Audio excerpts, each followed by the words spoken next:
自從小米從華為失落嘅手上搶過徠卡品牌嘅合作，呢幾年間提到拍攝旗艦手機，每都會提到小米個大名。而今年啊，亦都係佢哋同徠卡展開合作嘅第3年。輪到小米15系列上場，喺其他廠商都稍為減少拍攝硬件嘅比重，嘗試尋求更加輕量方案嘅同時呢，小米就一於小理，喺最新嘅系列頂階旗艦機種小米15 Ultra 上面，一於將拍攝進行到底，仲驚死你唔知佢係一部相機啊！15 Ultra 仲推出埋呢一種配色，表面上當然係致敬徠卡相機啦，但係望下都幾似呢個 emoji。話說呢一部小米15 Ultra 嘅國際版呢，就會正式喺巴塞隆拿嘅國際流動通訊大會，亦即係 MWC 上面正式發布嘅。咁所以今次我哋亦都會喺香港同埋西班牙、巴塞隆拿呢一度兩地遊走，同大家實地測試一下呢部小米最新拍攝旗艦嘅真正實力。喺正式開始之前，當然就係要多謝一直支持我哋嘅朋友。唔想錯過我哋最新嘅 Gadget 試玩影片嘅話，自然就要 subscribe 埋我哋 Price 嘅 YouTube channel， 再撳埋隔離個鐘仔啦。即時開始今次嘅試玩。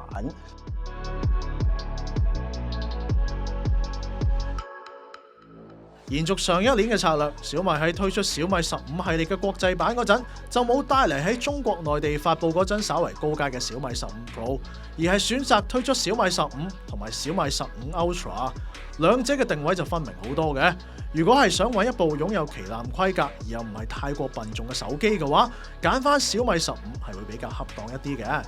而小米15 Ultra 就擺明車馬係要將自己當成半部相機㗎啦。除咗黑白兩種配色，另外嘅特別版本就用上咗金屬狀素皮嘅機背去模仿徠卡相機，大個鏡頭模組依然佔咗機背相當大嘅比例。由側面去睇，佢嘅厚度甚至已經係追得上機身嘅其餘部分啦。而買得小米15 Ultra 嘅，除咗入面嘅拍攝軟件之外，相信有唔少人都係衝住佢嘅硬件配套而嚟嘅。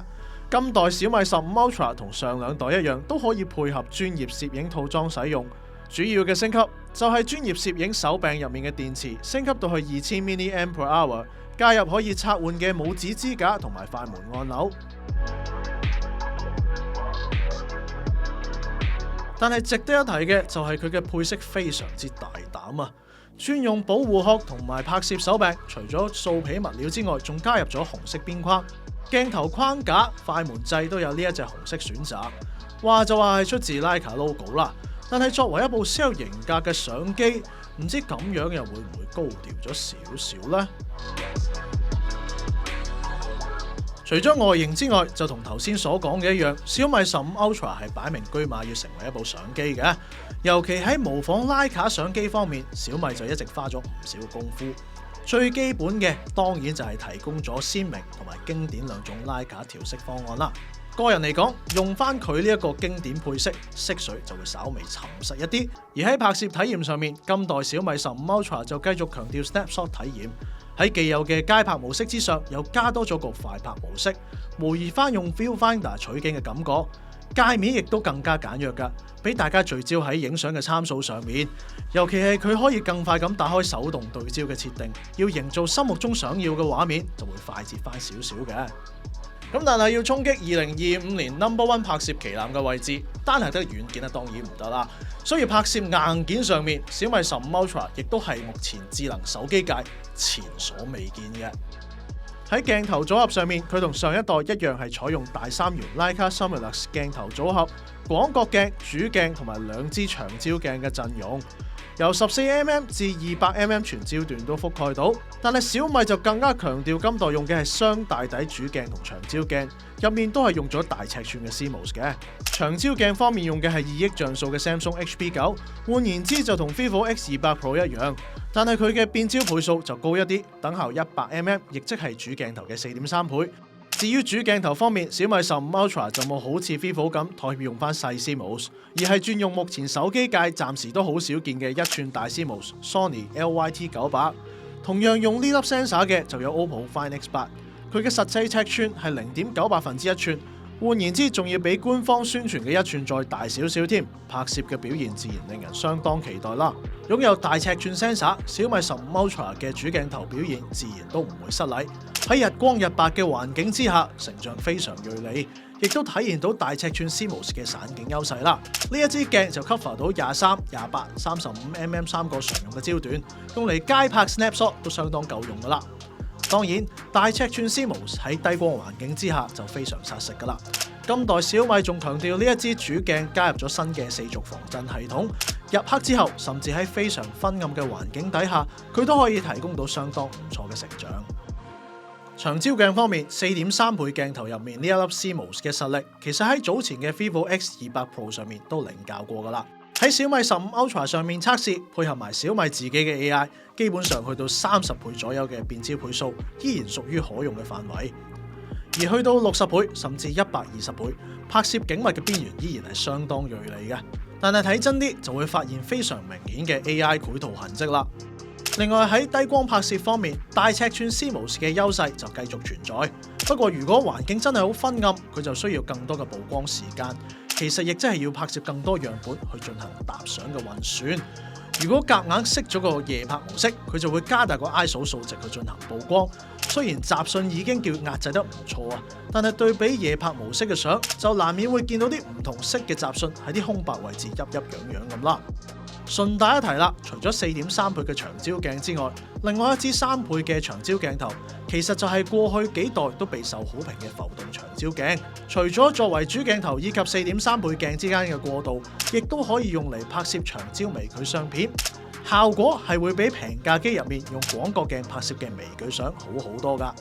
講起長焦鏡，近年用戶之間其實多咗個名詞叫做演唱會神器，意思即係帶去睇演唱會，就算坐到山頂位都可以淨係靠部手機嘅長焦鏡去影到大家嘅偶像啦。呢一方面 Samsung 近年真係享譽盛名啦，甚至發展咗一種好奇特嘅租機生意添。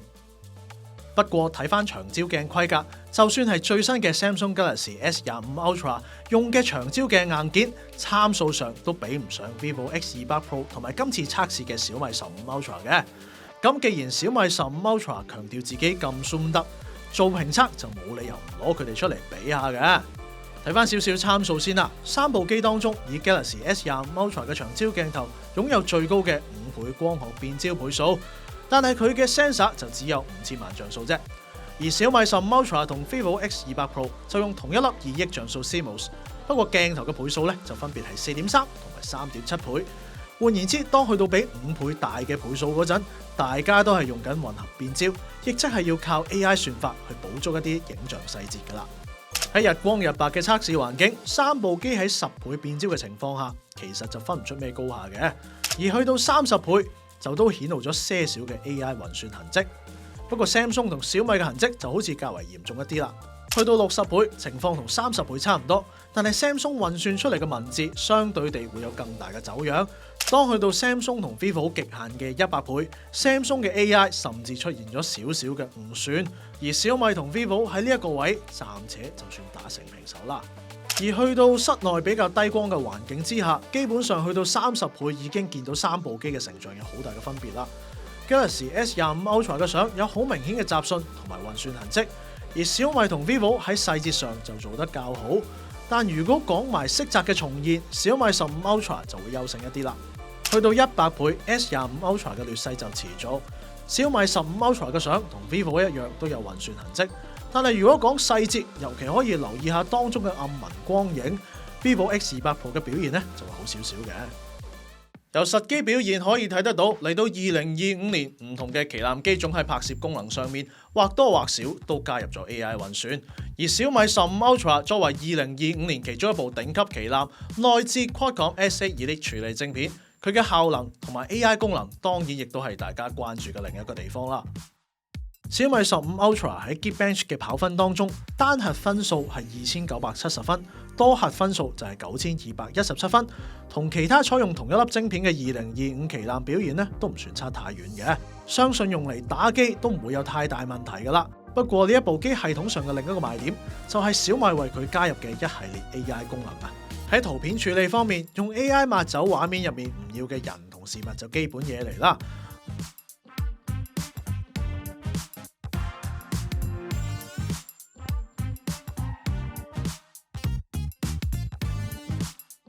另外，今代仲加入咗一個新嘅去除反光功能，就非常適合以後去動物園又或者係啲餐廳影景用啦。今代嘅錄音機同埋筆記都加入咗同其他廠商類似嘅 AI 功能，例如錄音就可以做到即時文字轉錄，完成之後提供翻個快速摘要俾你啦。而喺筆記 App 入面就可以要求 AI 幫你進行文字創作。不過對比起而家流行嘅 ChatGPT 又或者係 DeepSeek 咁，呢一個功能嘅實用性就相對低一啲啦。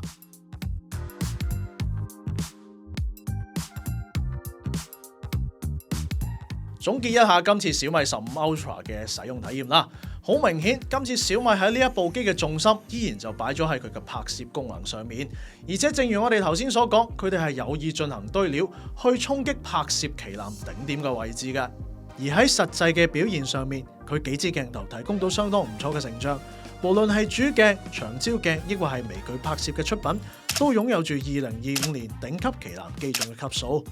要追求玩味嘅話，入面一脈相承嘅Leica軟件配套以及最新嘅拍攝套裝，都提供咗唔錯嘅使用體驗。雖然話要稱佢為2025年最強拍攝機，一眾競爭對手可能仲有數講啊，但係以佢目前嘅拍攝表現，要躋身2025年嘅上游位置，相信都冇咩人有異議噶啦。小米15 Ultra 由即日起就開始預訂，並喺3月7號起喺香港正式發售，定價就有些少驚喜嘅。最平嘅16+512版本定價係8999蚊，即係同上一代一樣冇乜加到價噃。另外今代仲加入咗1TB 儲存版本嘅選擇，價錢都仲係1萬有找啫。值得一提嘅係今次一樣早預訂早入手嘅一批用家都係會送埋呢一套專用攝影套裝㗎。唔知各位又覺得抵唔抵玩呢？歡迎喺留言度大家交流一下。數下2025年嘅旗艦手機都終於齊章啦！我哋之後都會做翻條旗艦機嘅大檢閱影片。有興趣想知道邊部手機更加好用、更加抵玩嘅話，就記住 subscribe 我哋嘅 YouTube channel，再撳埋隔離個鐘仔啦！我哋下條片再見啦，拜拜。